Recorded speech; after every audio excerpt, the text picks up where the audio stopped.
Let me tell you about my greatest listener coming up on the Better Sundays podcast.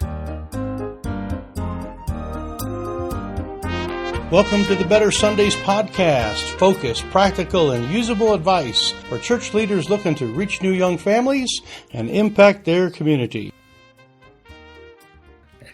Howdy, howdy, howdy. Mike Holmes here at reachkeep.com, Better Sundays podcast, and good to see you. I wanted to spend a little bit of time with you today, just going over and letting you know who my greatest listener is. Got a lot of folks that listen to us a lot of different ways, and some listen on YouTube, some listen, by just reading things. I guess that's not really technically listening, but and then some, of course, listen here on the podcast, and we're grateful for all of those. And I want to tell you who the greatest one is. We'll get to it here in just a second. I am kind of dressed in some funny stuff. If you're listening to this on the podcast, you can't see me, but I am recording this on YouTube, and you can go over to our YouTube channel and take a look at this. But I've got my fluorescent glow-in-the-dark reflective stripes thing on here. Number one, because it's cold. It's about 7 degrees out, and I'm in a kind of cold place right now, so I kept it on. But the other reason is because I have been a busy man. I have been plowing snow. And some of you know I do a little snow removal on the side, and actually been trying to slow it down and do a little less lately and spend more time with you on Reach Keep. But when it hits, it hits. It's one of those kind of emergency things, and when it comes, it comes. And this year it all decided to come during the holidays for us here in Wyoming. And so I was going to share with you just a little bit about my holiday and some of that. But I want to just do a year-end podcast and kind of finish up this season 4 that we've been doing and let you know what's coming up in the future. So anyway, just thank you so much for being with us here, and I appreciate you staying with me and listening and some of that. One of the things that I get to do, is do some bivocational stuff. And if you're a bivocational pastor out there, you understand what it's all about in that sense, that you've got to do a lot of other things besides feed the sheep and prepare the sermons and lead the church. And I'm really here for you, and I'm kind of giving it away here now, but my greatest listeners are those that are the ones that are just really needing this, the bivocational guys that are out there, the people that are, and you may not be technically bivocational, but you're overly busy. Okay, you've got family, you've got lots of things going on, your own health issues sometimes, family health issues that are dragging you down, taking you the wrong direction as far as time wise. You can't spend time on your church the way you want. And I'm here for you for that. In other words, that's what Reach Keep really is. We've been here to help people with their local church and with new and fresh ideas, and a lot of social and digital stuff lately. We've been get a lot of requests on that, a lot of talk about how to do Facebook ads and all that. But at the core, I know that out there's a whole bunch of folks just like me out there that are wanting to run a church, wanting to do stuff, and you're wanting to reach a lot of people and do a lot of things, but you're just hindered at some level. And what that means for you as a listener, and that's why I call you my greatest listener, is that you've got to be on top of things even a little bit more. You can't waste time. You can't let yourself get totally drugged down through drug out of the way of doing it. You still have every Sunday there's a sermon that needs to come. Every midweek you've got things, you've got people you got to meet with and pray with, and you've got things you've got to do. There are many things. And so our bivocational people and our people that are overly consumed with a lot of stuff, okay, and I don't know how many of you are that way. I probably ought to put that out of my newsletter sometime. And are you bivocational? Do you work another job? Do you have major things that keep you busy? Because many people have a lot. I mean, if you're raising 4 or 5 kids, special needs parents, there's all sorts of different things that can keep you loaded up. But I'm here for you. We're really here for that kind of person, to help that kind of person, because I know what it's like. I mean, I just been plowing snow basically like all night and day for since before Christmas Eve. We had a Christmas Eve service. Actually, we ran three Christmas Eve services, and I was able to make all of those. That was kind of really good. The snow kind of timed itself, and I was there and able to help. Pastor Josh, my lead preacher now, he did a fantastic job. I was just so thrilled with how that went, and he sang a great song, and I just loved it. And I was just overwhelmed with the goodness of Christ coming to earth during the Christmas season. It was a very precious time.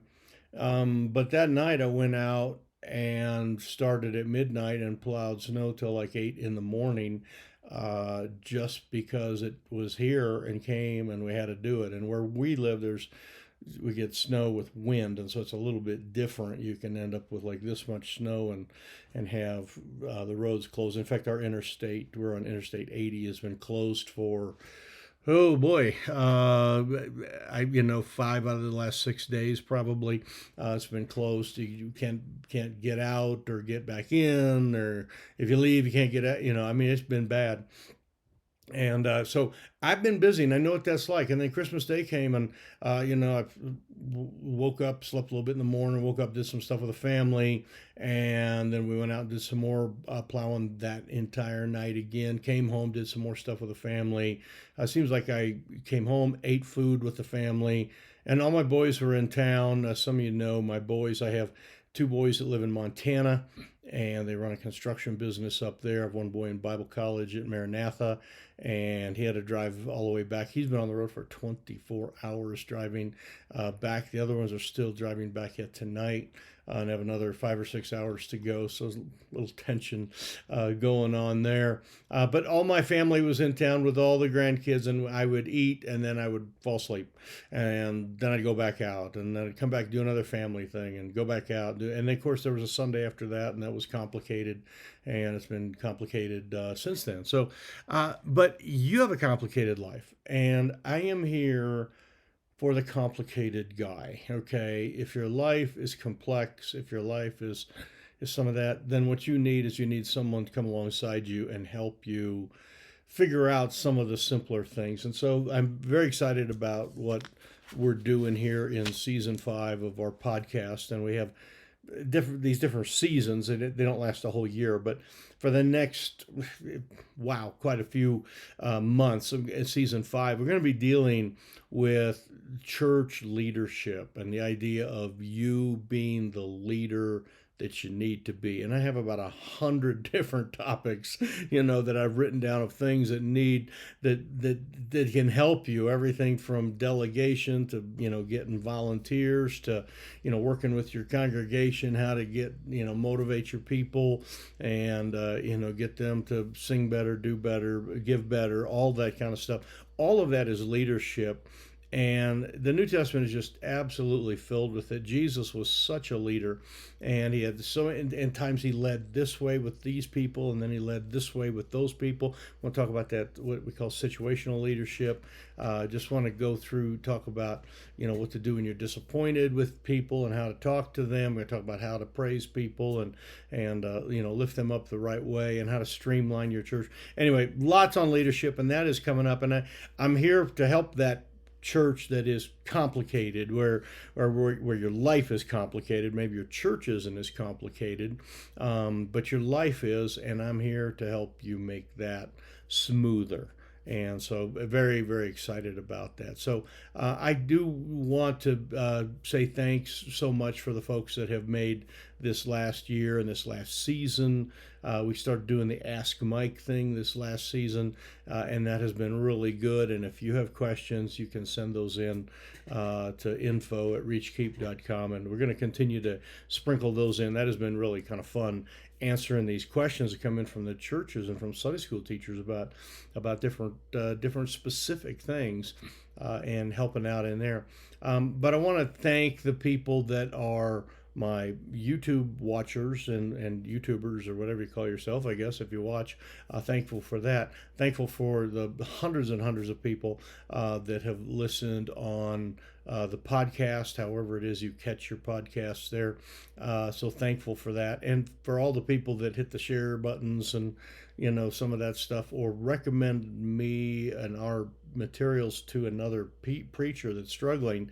I am grateful for all that, because when you're a podcast person or a YouTuber, you can kind of share those things pretty easily. There's another group of people out there that really is, you know, kind of one of the great listeners too, and those are the unsung hero type people that just they resource a little bit, they catch a little bit on a website, they catch a little podcast here, they catch a little bit, read a little blog here, a little blog there, they catch a little bit, and they just use those little tidbits to encourage themselves. And I never hear from you. I don't even know your name. Obviously, you're picking it up on social media or whatever. In fact, I had a guy the other day. I don't even know if he's on my mailing list, but he called about a conference that I'm speaking at coming up in the spring, and he said, "You just keep showing up on my phone, and I listened to your thing." And he was an older gentleman, like me, older gentleman, but I'm not sure if he was watching on YouTube and he had a reminder going on there. I'm not sure if he was getting my weekly newsletter stuff. I'm not sure. I know he's not an Academy member, so he doesn't get some of my regular Academy things.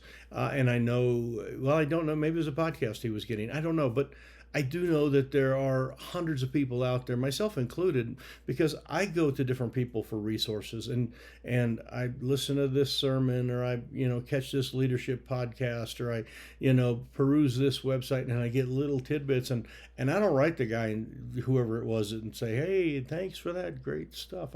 He doesn't have any idea I exist, and I know that there are many of you out there that I don't know who you are. I just don't. But I know that you're important, and I know that your life is complicated too, and has a lot of issues to it. And I'm the guy that has to, at least my calling is to help you kind of solve some of those things, help you to have a better nursery, help you have a better couples program. We got February's coming up, and I noticed we got the couples thing that we're doing, and I just love teaching couples, and training moms and dads to be godly moms and dads, and good relationship husband wife. And I've been sharing a lot of that kind of stuff with you, and I'm looking forward to sharing more of those kind of things with you. And I know it's busy, and I'm like busy too. Like I say, I just barely had time to get in here and talk with you. I've been dying to do it for the last 4 days, because I'm way behind schedule on my normal podcast and YouTube schedule because of the holidays and the family and the blizzards that we have had. It's just been something else. So all of those things have been really important to me. But the most, all of you have been important to me, I should say. But the most important thing is helping those that are overloaded, helping those pastors that are got a bunch. And what I want you to do is understand, if you're watching this maybe the first time someone's shared it with you, make sure you stay with this, okay? Because here's a guy, okay, that cares for you. Here's a guy that wants to help you through your pastoral questions, your marketing questions, all the different things. Again, I do a lot of stuff with digital, and how to get on Google, and how to get on Facebook, the free ads. We had a lot of people ask about that, how to do the free advertising on Facebook, and get some of that stuff out. So anyway, let me just sign out here. I know you are out there fighting the battle, and I wrote down my notes that there's a bunch of you out there fighting the battle, and we're here for you. Me primarily, the Reach Keep guy, and I am just so thankful to have you as a friend, even though I don't even know your name. And you can send me your name, and I'll pray for you and help you and answer your question. That would be great. info@reachkeep.com is where it comes. But that's my email address. But just I want to let you know I'm here for you, and I'm very excited about this leadership training. I want to help you become the absolutely best leader you can be. You can be, by the way, you can be a great preacher and not have strong leadership skills, and you can thus be out of balance. Okay, and I know that sounds terrible. Okay, but let me say something. If you're a great preacher and you decide to change your service times from 9:30 to 10, and you don't tell anybody, and you start preaching, or earlier or later, whatever. In other words, it's just like there's admin things that have to be done, and those are leadership things. Those things have to happen. Okay, if you forget the key to your building and you don't unlock the doors. I was at a church once for the Easter service, and the pastor was a great preacher. He had great insight. I mean, this guy was good, and I really liked him. There's thoughts today I still think of that he taught me. I remember listening to him, and I served and helped him some youth stuff. He was a great guy. But on the Easter service, no one was there early to unlock the building and get everything ready. And the pastor showed up, and he got there like 2 minutes before the service, and he'd forgot the key to the building, and he had to drive like 15 minutes home, 15 minutes back to get the key to unlock the building. And where do you think the Easter crowd went? And what we had there was a good preacher, but a poor admin, poor leader. In other words, there are things that we have to be. And if you're doing all the work yourself, and you got this heavy load, you start carrying you're going to burn out, which means you're not a good leader, because you're going to be burned out in 6 months, and that's not good. We're going to talk about some of that. Very, very excited about coming up podcast doing that. I am going to do, though, before that starts the second weekend basically in January of 2022 is when these are coming out. But next week I am doing a full review of our last 4 seasons, and I am going through and giving you the top downloaded podcasts and YouTube videos of the entire season. So you can go back and get the best of the best, the ones that had the most downloads, the most people listened to it, and by my estimation had the most kapoom. You notice, like, you've got a lot of sermons, but one really resonated. Okay, I've done a lot of video and a lot of podcasts over the years, and I'm going to give you the ones that resonate. And so please join me for the year-end review as we kind of touch on that, and then we're going to launch into some new and some exciting stuff. So anyway, from me to you, wherever you are, I'm letting you know that I'm here for you, and I love you, and I am here to be your helper, whether it's just by you dropping an email to me, or like some guys say, hey, can I call and talk to you? Or if you are part of our more organized stuff, if you're ready for, for an academy type coaching, if you're ready for, some serious type coaching, we have some of that as well. And all that is will be released. We got some new stuff coming up on the website. Very excited about that. Just it stopped snowing, I'd have a little more time to work on it. So anyway, like I said, love you. God bless you. And I'm here for you. And we will see you next week. You take care, and we'll do our year-end review. All the top downloads. But the person here, the greatest listener, is the one that's overwhelmed, the one that's got tons of responsibility, and the one that's out there just needing someone to come alongside. And I'm here for you. So God bless. We'll see you next week.